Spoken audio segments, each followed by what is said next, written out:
Antes de começar, deixe seu like, se inscreva no canal e comenta aí embaixo se você já conhecia a história de Al Capone antes da fama. Isso ajuda muito o canal e mantém essa série viva. Ele ainda não era o chefão de Chicago, não tinha o terno riscado impecável, nem o chapéu inclinado que se tornaria marca registrada. Em 1910, Alphonse Gabriel Capone era apenas um garoto de Brooklyn, filho de imigrantes italianos exaustos de sobreviver à América, que prometia ouro, mas entregava poeira. Seu pai cortava cabelo num pequeno salão que cheirava a loção barata e conversa de imigrante. Sua mãe costurava até tarde, com a coluna curvada, transformando tecido em sustento. E Al vivia entre duas fronteiras. A casa que tentava mantê-lo puro e a rua que tentava torná-lo forte. Brooklyn fervilhava como um laboratório cruel. As calçadas eram dominadas por gangues infantis que aprendiam cedo a linguagem da violência. Socos, garrafas quebradas, pedras escondidas no bolso. Era natural que um garoto quisesse sobreviver antes de querer crescer. E Capone, mesmo tão jovem, já tinha entendido que a cidade só respeitava quem sabia revidar. Ele observava tudo. Observava os valentões que tomavam dinheiro de mercearia sem pagar. Observava os homens mais velhos, que caminhavam em silêncio, mas eram temidos por todos. Observava as regras não escritas da rua. Regras que não estavam nos livros da escola, mas que decidiam quem viveria e quem seria engolido pelas sombras. O garoto não buscava problemas. Mas problemas sempre encontravam garotos que pareciam inteligentes demais para aceitarem a vida que lhes era imposta. Desde cedo, Capone começou a perceber que existiam dois tipos de força: a força bruta dos punhos e a força silenciosa do respeito. Uma podia ser conquistada com violência, a outra com coragem. Ele sabia que um dia precisaria das duas. Aos 11 anos, ele testemunhou seu primeiro espancamento real. Não briga de escola, combate de rua. Um jovem italiano foi encurralado por dois irlandeses na saída de um beco. O som dos ossos sendo atingidos ecoou como marteladas. O sangue escorreu até a sarjeta. Capone ficou parado, escondido atrás de uma caixa de madeira, sem piscar. Não por frieza, mas por entendimento. Ali, pela primeira vez, ele percebeu que a rua tinha suas próprias leis, e ninguém sobreviveria a elas sendo apenas bom. Era preciso ser preparado, ou perigoso. Crescer naquele ambiente moldou o que viria a se tornar o homem mais temido da América. Mas antes disso, ele era só um menino tentando encontrar seu lugar. E Brooklyn não dava espaço para inocentes. As gangues adolescentes, como a South Brooklyn Rippers e a Five Points Juniors, recrutavam garotos que demonstravam coragem, não bondade, e Capone já chamava atenção. Não porque buscava briga, mas porque era calado demais, observador demais, rápido demais para entender o que ninguém dizia. Assim chamam a rua. Ela escolhe primeiro os silenciosos. Foi nesse período que ele começou a andar com garotos mais velhos, que passavam horas falando sobre dinheiro fácil, contrabando, proteção. Eles tinham risadas altas demais para esconder o medo constante de morrer cedo, mas tinham algo que Capone desejava: poder. Pequeno, limitado, infantil, mas poder. Ele também começou a se distanciar da escola. A sensação de inutilidade das aulas crescia cada vez que via homens sendo esmagados pelo sistema que prometia recompensas. A vida real está lá fora, ele pensava. E lá fora significava bares clandestinos, casas de apostas improvisadas, esquinas onde favores eram trocados por lealdade. Lá fora significava sobrevivência. Mas tudo mudou numa noite úmida, quando Capone quase morreu por erro próprio. Ele estava com dois garotos mais velhos, vigiando a porta dos fundos de uma mercearia onde um pequeno roubo estava sendo preparado. Eram apenas mantimentos, dinheiro miúdo, mas para eles aquilo era uma oportunidade de serem vistos como úteis. Um policial apareceu repentinamente na esquina e os garotos fugiram. Capone ficou paralisado. Não sabia se corria, se escondia, se reagia. O policial o segurou pela camisa e apontou o cacetete para seu rosto. Só não bateu. Talvez porque viu que era apenas um garoto. Talvez porque aquela noite chuvosa o tivesse cansado demais para se sujar com sangue infantil. Ele apenas o empurrou e gritou para que sumisse dali. Al foi para casa apavorado e naquele pânico entendeu algo profundo. Crianças não tinham lugar na rua. Ou ele crescia rápido ou seria esmagado. Não existia espaço para meio termo. Na manhã seguinte, algo mudou nele. Algo endureceu. Ele não queria mais ser apenas um garoto correndo atrás de older boys que nunca o respeitariam. Ele queria ser alguém que comandasse o próprio destino. E destino, ele aprenderia mais tarde. É apenas o nome que damos às escolhas que fazemos quando estamos encurralados. Brooklyn continuava igual, mas Capone já não via as ruas com os mesmos olhos. Começou a perceber padrões, onde brigas começavam, quem as terminava, quem realmente mandava em cada quadra, quem devia a quem temia quem. Ele estava estudando o mundo que queria dominar, mesmo ainda não sabendo disso. Ao final daquele ano, ele já tinha se envolvido na primeira briga séria, defendendo um garoto italiano de 3 irlandeses. Não por bondade, mas porque sentiu que era o tipo de ação que ganhava respeito. Ele lutou mal, tomou 2 socos, caiu no chão, voltou e apanhou mais.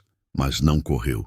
E naquela noite, enquanto limpava a boca sangrando, Capone entendeu o que mudaria sua vida inteira. As pessoas respeitam quem não recua. Brooklyn, 1910, não produzia santos. Produzia sobreviventes.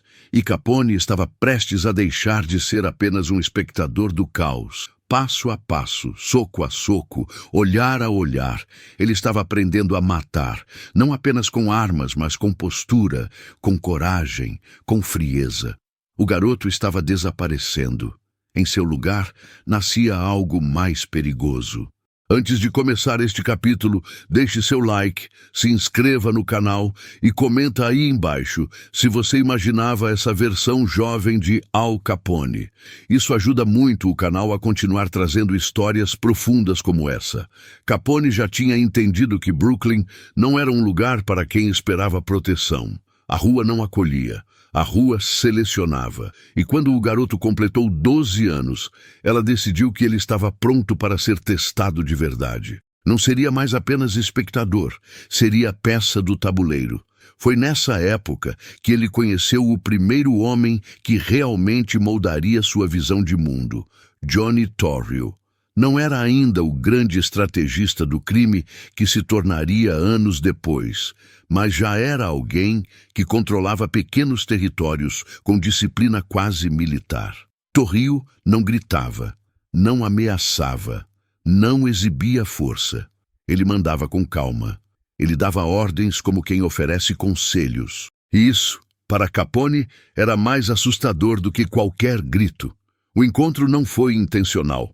Capone trabalhava ocasionalmente entregando caixas para uma loja italiana, e Torrio estava conversando com o dono quando o garoto entrou, carregando peso demais para sua idade. Torrio observou a postura firme, o silêncio, o olhar que jamais baixava quando alguém o encarava.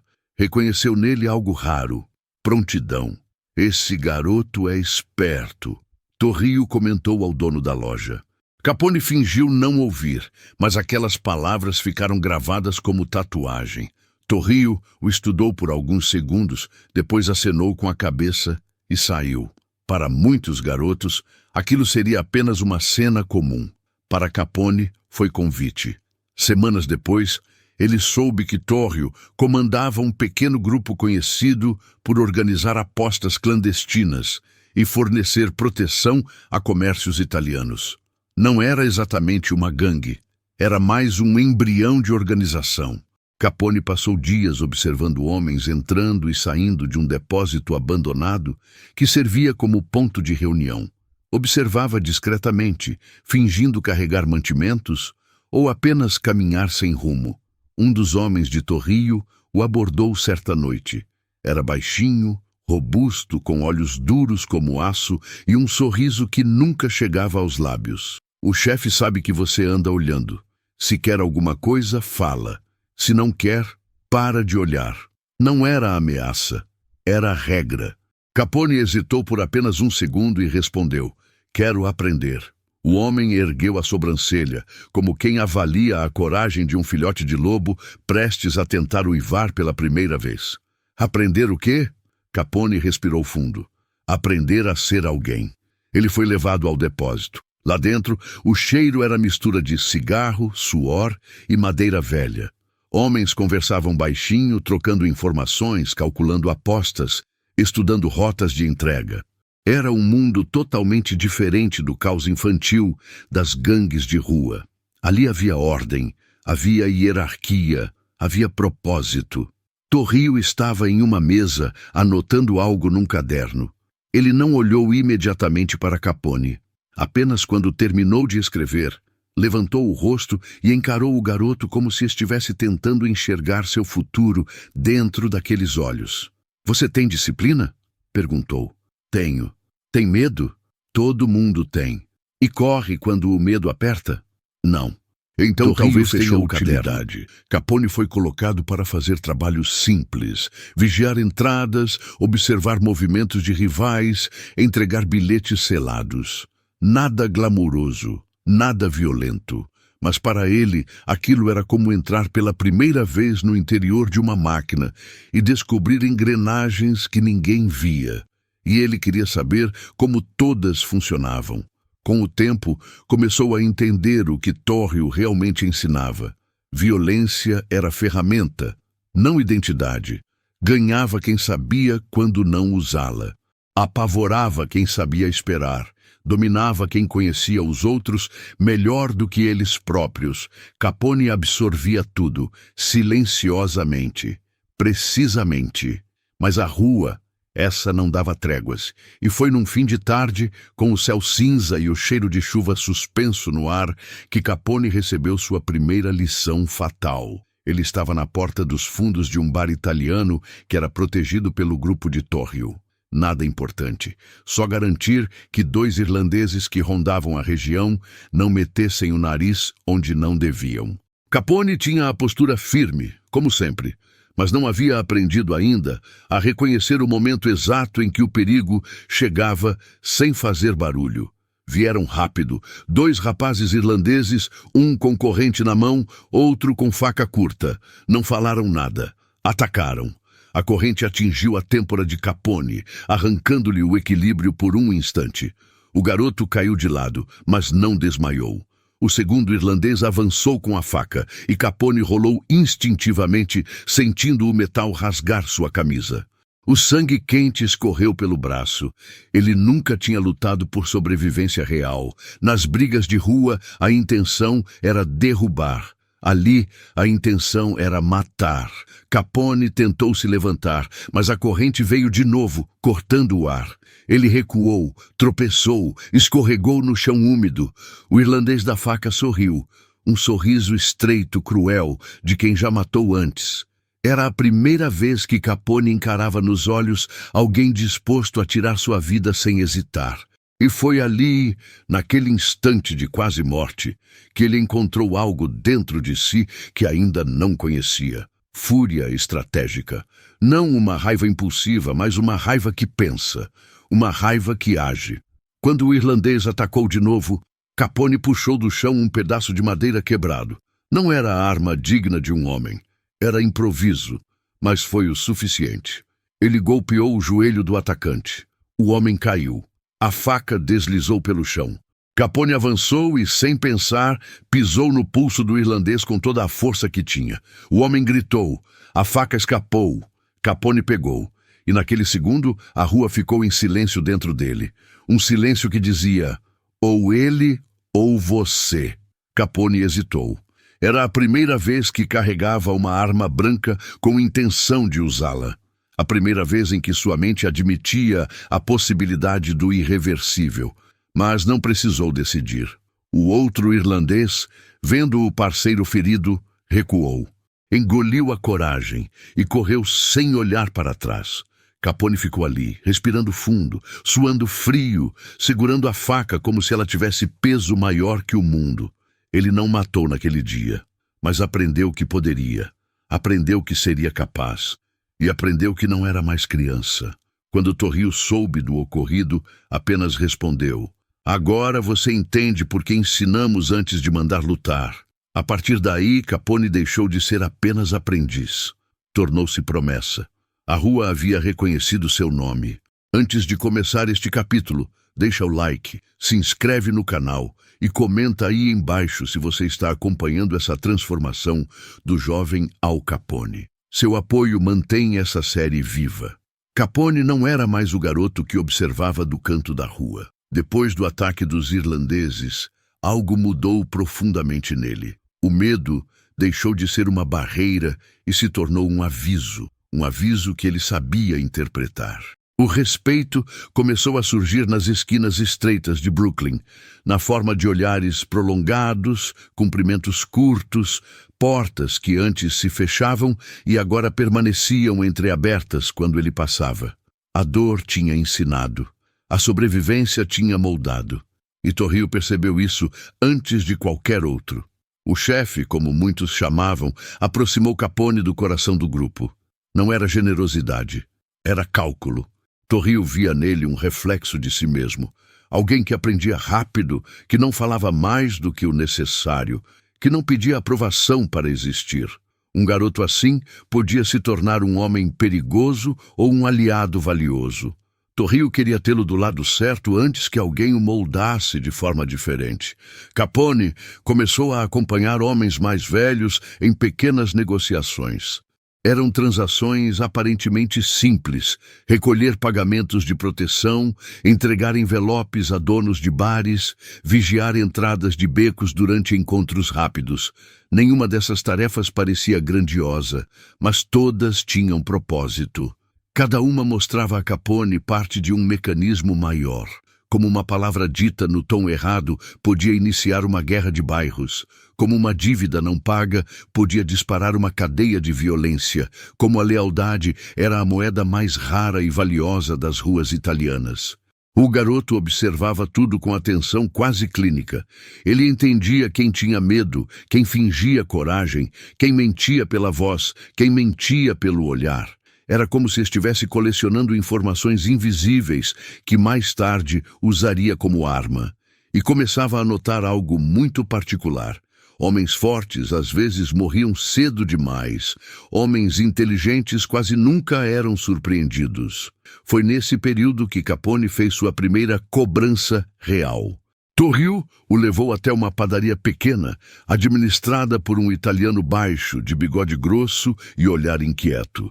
O homem devia pagamento havia semanas e sempre inventava desculpas. O dinheiro não era o foco, era a disciplina. Se um falhava, todos achariam que podiam falhar também. Torrio conversou calmamente, mas a paciência dele tinha limites. Então, chamou Capone com um gesto simples. "Fala com ele", disse, "à sua maneira." Capone ficou diante do padeiro. Era a primeira vez que precisava impor respeito sem recorrer à violência. Ele olhou para o homem e percebeu as mãos tremendo levemente, cobertas de farinha. A voz do padeiro era frágil, implorando mais tempo. Capone entendia o medo. Ele próprio já sentira aquilo, mas agora ele era quem produzia essa sensação nos outros. Isso, para um garoto de 12 anos, era um choque silencioso. "Você está devendo, e sabe o que acontece quando alguém fica devendo?" Capone disse com voz firme. "O chefe não quer seu dinheiro, quer sua palavra." O padeiro engoliu seco e finalmente abriu a gaveta, entregando um envelope murchado. Capone não precisou ameaçar, não precisou levantar a mão. A autoridade estava na postura, na calma, no silêncio calculado que Torrio havia ensinado. Quando saíram da padaria, Torrio apenas comentou: "É assim que se domina um território. Não é gritando, é fazendo o outro acreditar que você nunca recua." Essas palavras grudaram na mente de Capone como ferro quente numa tábua. Ele entendeu que violência era parte do jogo, mas o jogo real era psicológico. Porém, nenhum avanço vem sem consequências. Os irlandeses que haviam atacado Capone não tinham esquecido do garoto que resistiu mais do que deveria. Em Brooklyn, as etnias viviam como ilhas separadas por ódio antigo. Italianos não invadiam território irlandês. Irlandeses não pisavam em território italiano, pelo menos não sem esperar uma resposta. E Capone tinha se tornado símbolo de afronta. Para alguns irlandeses, ele precisava ser apagado antes de crescer. Certa tarde, enquanto Capone caminhava próximo ao rio, carregando caixas para uma entrega, ele percebeu que estava sendo seguido. 2 homens. Não eram garotos. Eram adultos. Olhares duros, passos sincronizados. Um deles com casaco largo demais para o clima. Esconderijo perfeito para a arma. Capone seguiu caminhando como se não tivesse percebido nada. Sua mente trabalhava rápido. Entrar num beco seria suicídio. Correr chamaria atenção. Precisava parecer natural. Então virou a esquina e entrou em uma velha oficina italiana onde conhecia o dono. Os 2 homens seguiram. A tensão era tão densa que parecia que o chão vibrava. O dono da oficina, um velhote chamado Salvatore, entendeu tudo sem que Capone dissesse uma palavra. Os italianos tinham esse pacto silencioso: proteger um dos seus, mesmo sem saber o motivo. Capone se posicionou atrás de uma pilha de caixas. Os homens entraram. Um deles disse: "O garoto italiano, cadê? Sabemos que entrou aqui." Salvatore fingiu não ouvir. Continuou martelando, ignorando-os como se fossem moscas incomodando. Esse tipo de provocação enfurecia homens prontos para matar. E era exatamente por isso que Salvatore fazia. Os irlandeses perderam a paciência. Um empurrou o velho. O martelo caiu no chão. O som ecoou. E antes que qualquer desastre maior acontecesse, uma voz surgiu atrás deles. "Ei!" Era Capone. Ele saiu de trás das caixas, sem tremer. O coração batia rápido, mas o olhar era firme. Os homens o encararam com uma satisfação cruel. Tinham encontrado o que queriam. Só que Capone não estava sozinho. 2 homens de Torrio apareceram pela porta dos fundos. Não precisaram levantar armas, apenas cruzaram os braços. A balança virou no mesmo segundo. Um dos irlandeses xingou, cuspindo no chão. O outro puxou o parceiro pelo casaco. E foram embora, com passos pesados e rostos frustrados. Salvatore recolheu o martelo com dificuldade. Capone o ajudou. E naquele instante percebeu que lealdade não era construída por medo. Era construída por pertencimento. Ele não era mais só um garoto. Era parte de uma família informal, perigosa, mas leal. Quando Torrio soube, riu levemente, com aquele riso curto que nunca chegava aos olhos. "Se eles querem te caçar, é porque você está crescendo. Continue assim." Capone saiu daquela conversa com uma certeza nova. A rua o estava escolhendo. Ele não estava mais aprendendo a matar para sobreviver. Agora estava aprendendo a matar para vencer. Capone agora tinha 3 coisas que um garoto de Brooklyn raramente conquistava: proteção, propósito e inimigos. Era jovem demais para ser levado a sério por alguns, mas perigoso demais para ser ignorado pelos outros. E à medida que avançava, o bairro parecia encolher ao redor dele, como se as ruas estivessem se ajustando ao seu crescimento. Cada esquina que antes era ameaça, agora se tornava campo de observação. Cada rosto era um mapa. Cada gesto era um sinal. Brooklyn era violento, mas era também uma escola. E Capone estava passando de ano mais rápido do que qualquer um esperava. Foi nessa época que ele recebeu sua primeira incumbência real, uma missão que serviria para testar não apenas força, mas julgamento. Torrio pediu que ele se aproximasse de um grupo de jovens italianos recém-chegados ao bairro. Eram garotos sem rumo, desempregados, tentando arranjar um lugar num mundo que não tinha lugar para eles. Capone precisava entender quem entre eles tinha potencial para se tornar aliado e quem tinha potencial para se tornar problema. A tarefa exigia observação silenciosa. Durante semanas, Capone apareceu nas mesmas esquinas, nos mesmos becos, ouvindo conversas que fingia não escutar, analisando brigas que fingia não notar. Ele se aproximou devagar, sem autoridade, mas com presença. Os garotos começaram a reconhecê-lo. Sabiam que ele estava ligado a Torrio, e isso por si só já bastava para que o respeitassem sem saber por quê. Foi nesse grupo que Capone conheceu Frankie Yale, um jovem alguns anos mais velho, com um olhar feroz e uma ambição tão afiada que parecia cortar o ar quando ele passava. Frankie era duro, falava pouco e sorria menos ainda. Era o tipo de pessoa que poderia se tornar um grande aliado ou um inimigo letal. Capone percebeu isso imediatamente. E também percebeu outra coisa.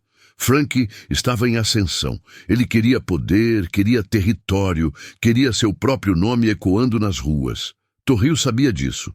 Torrio queria que Capone o estudasse. E Capone estudou. Frankie tinha uma frieza natural que Capone admirava e temia. Enquanto outros garotos gritavam, batiam no peito ou faziam alarde sobre pequenas vitórias, Frankie mantinha o silêncio. Grandes homens, Torrio certa vez ensinara, nunca desperdiçavam palavras. Capone gravou aquilo no peito. Com o passar das semanas, Frankie passou a aceitar a presença do jovem Capone. Não como amigo, mas como alguém que poderia ser útil. Eles começaram a dividir pequenas tarefas, vigiar entradas de bares clandestinos, acompanhar entregas noturnas, garantir que homens bêbados não criassem confusão em estabelecimentos aliados. A convivência criou laços silenciosos. Não eram palavras que aproximavam, eram ações, riscos compartilhados, noites longas protegendo as mesmas portas, corridas rápidas por vielas escuras quando patrulhas apareciam sem aviso. Foi numa dessas noites que os dois enfrentaram o primeiro grande desafio juntos. Um bar italiano que funcionava como ponto de reuniões para membros do grupo de Torrio havia sido marcado por uma gangue irlandesa rival.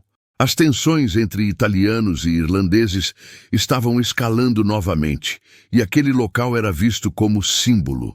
Ao cair da noite, Capone e Frankie receberam ordens de vigiar a entrada lateral, uma porta que raramente era usada, mas que os irlandeses poderiam tentar invadir para criar caos e enviar mensagem.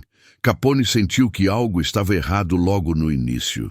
O silêncio do beco era pesado demais, e o vento parecia soprar, carregando sinais invisíveis. Frankie também percebeu. Ele olhou para Capone com aquele olhar que dizia mais do que palavras. Fique pronto. Eles ficaram imóveis por minutos, que pareceram horas, até que o som de passos ecoou ao fundo. Passos rápidos, contidos, treinados. Não eram bêbados, não eram curiosos. Eram homens prontos para a ação. 4 irlandeses surgiram na boca do beco, armados com pedaços de ferro e facas. Não gritaram, não provocaram. Apenas avançaram com a intenção clara de entrar pela porta lateral e fazer o máximo de estrago possível. Era assim que mensagens eram enviadas naquela época, com sangue. Frankie deu um passo à frente. Capone permaneceu ao lado dele. Os irlandeses pararam por um segundo, surpresos ao ver 2 garotos bloqueando a entrada. Supunham que encontrariam homens experientes, não 2 adolescentes que pareciam pequenos demais para segurar qualquer linha de defesa. Esse erro de cálculo custaria caro. "Vocês 2 acham que conseguem impedir a gente?" disse um dos irlandeses. Frankie não respondeu. Capone também não. O silêncio dos 2 foi mais intimidador do que qualquer ameaça. Os irlandeses avançaram. O primeiro tentou passar direto por Frankie, empurrando-o com força.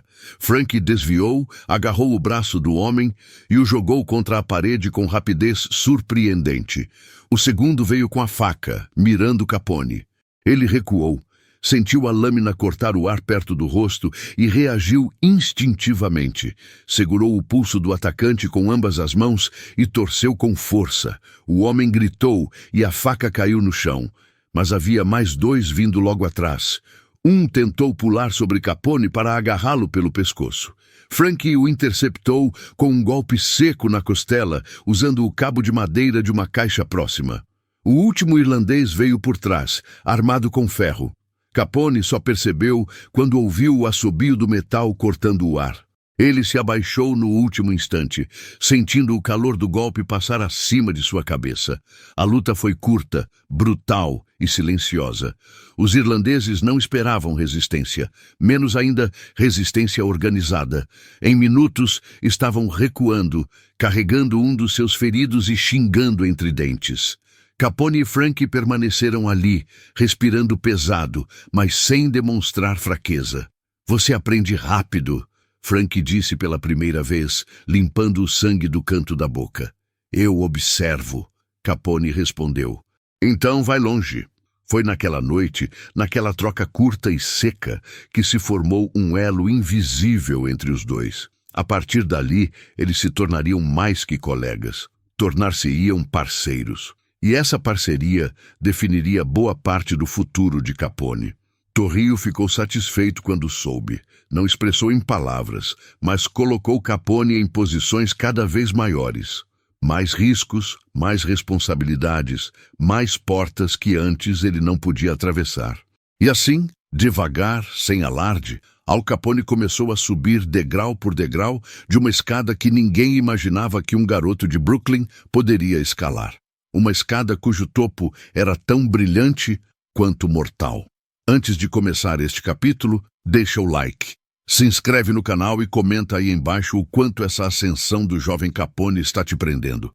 Seu comentário mantém essa história viva. Capone estava mudando rápido demais para um garoto da sua idade. Naquele Brooklyn sujo, cheio de fumaça de fábrica, gritos abafados e becos que nunca viam o sol, ele estava crescendo como se a rua tivesse escolhido moldá-lo pessoalmente. Torrio sabia disso. Frank Yale também sabia, e os irlandeses percebiam tarde demais. O nome de Capone, mesmo dito em voz baixa, começava a circular, não como uma lenda, mas como um aviso. Mas havia algo que Capone ainda não tinha experimentado, a sensação de ser responsável por uma vida que não era a sua. Não pela força, não pela ameaça, mas pela confiança. E a rua, tão cruel quanto sábia, decidiu que estava na hora de testá-lo de novo. Torrio chamou Capone certa noite, pedindo que ele fosse até um bar discreto próximo ao rio. Era um dos locais mais antigos do bairro, sempre cheio de italianos velhos que falavam alto, jogavam cartas e bebiam vinho barato em copos trincados. Capone entrou e encontrou Torrio no canto, fumando calmamente. "Tem alguém que você precisa conhecer", Torrio disse. Do outro lado da mesa, sentado com postura quase militar, estava um homem de terno simples, rosto anguloso e olhos tão frios que pareciam esculpidos em gelo. Seu nome era Giuseppe Joe Lupo, um dos homens mais respeitados entre os italianos, conhecido por lidar com problemas que ninguém queria tocar. Ele não falava muito, mas quando falava, as decisões dele viravam lei. Capone se sentou, tentando parecer natural. Joe Lupo avaliou o garoto por um longo tempo, como se estivesse examinando cada gesto, cada respiração. "Torrio diz que você tem coragem", Lupo comentou. "Coragem é comum, mas precisão, isso é raro." Capone não respondeu, porque não sabia se a frase era elogio, ameaça ou teste. Lupo continuou: "Amanhã vamos encontrar um homem. Ele deve dinheiro há meses, o tipo de dívida que não se perdoa. Você vai comigo." Aquilo não era convite, era convocação. Capone passou a noite em alerta. Não era uma simples cobrança. Joe Lupo só intervinha quando o caso era grave, quando alguém tinha cuspido no rosto de toda a comunidade italiana. No dia seguinte, ao amanhecer, Capone estava pronto. Torrio o orientou antes de sair. "Observe Lupo, não fale a menos que ele fale. E lembre, não estamos indo matar ninguém, a menos que ele escolha morrer." Essas palavras ficaram na mente de Capone como um eco de metal. Eles caminharam até uma casa velha, perto do limite entre os territórios italiano e irlandês. Era o tipo de lugar onde portas rangiam com histórias que ninguém ousava contar. Lupo bateu 3 vezes. A porta se abriu devagar, revelando um homem magro, de rosto cansado e mãos sujas de carvão. Ele congelou ao ver Lupo, depois viu Capone. O pânico apenas aumentou. Você sabe por que estamos aqui, Lupo disse. O homem tremia. Tentou explicar, tentou argumentar, tentou inventar desculpas desesperadas. Falhou.